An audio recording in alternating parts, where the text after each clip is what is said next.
until the woman saw the reassembled family photo and the divorce papers her husband left behind. She finally realized that her husband and daughter had left her forever. At that moment, she felt overwhelming regret. No matter how many times she called, no one answered. Just as she was sobbing in sorrow, her assistant called, saying they had tracked the man's location to the United States. She thought he might have taken their daughter on a trip, so she canceled all her work and took a flight to find him. Unexpectedly, she saw a beautiful woman by his side. Watching the three of them look like a real family, she furiously tried to rush over, only to be stopped by her ex-boyfriend, who had followed her. He urged her to stay calm, explaining that the woman was the president of their downstream company, and had only picked the man up from the airport. The woman suspected an improper relationship between them and felt jealous, unaware that the beautiful woman was actually the man's business partner. To deliberately make things difficult for her, she reconsidered working with the woman's company, but on the condition that she had to drink all the grape juice on the table. Seeing this, the man immediately drank it for his business partner. This reminded the woman of past business dinners, where the man knew she had stomach problems and would often drink on her behalf, even drinking to the point of hospitalization without a complaint from her.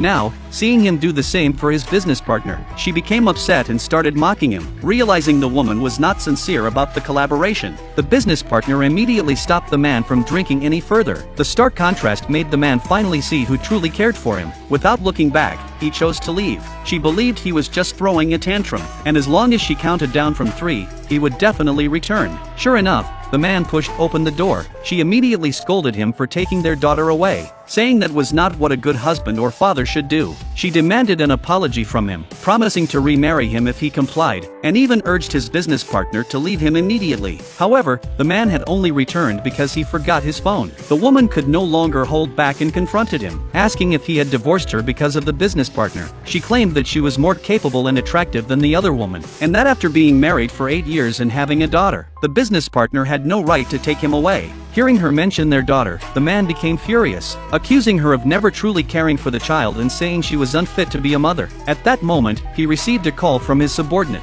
who reported that his daughter had not been picked up from school. Panicked, he urgently instructed them to search for her. The ex-boyfriend took the opportunity to belittle the man, saying that someone who couldn't even keep track of his own daughter was unfit to be a father. If they hadn't gone to the school to pick her up, she would have been in danger. It was then that the man realized his daughter was in the woman's car. Hearing this, the business partner became extremely anxious, as the outdoor temperature was minus 30 degrees Celsius. Sure enough, when they reached the car, they found the girl unconscious from the cold. The woman, guilt-ridden, insisted that she had turned on the heater, and couldn't understand how this had happened. She was unaware that it was all orchestrated by her ex-boyfriend. He believed that as long as the little girl died, the woman would surely leave the man and marry him instead. Fortunately, thanks to timely medical intervention, the girl's body temperature was restored to normal. However, the doctor diagnosed her with a mental illness. The woman blamed the man for neglecting their daughter, but the doctor explained that the girl's condition had been 2 years ago. Back then, she had been afraid of the dark and wanted to sleep with her mother, but the woman told her she was already 6 years old and should sleep alone. Over time, the lack of love and care led to her psychological issues. Remembering all of this, the man lashed out at the woman, saying she was unfit to be their daughter's mother. Just then, a nurse entered the ward,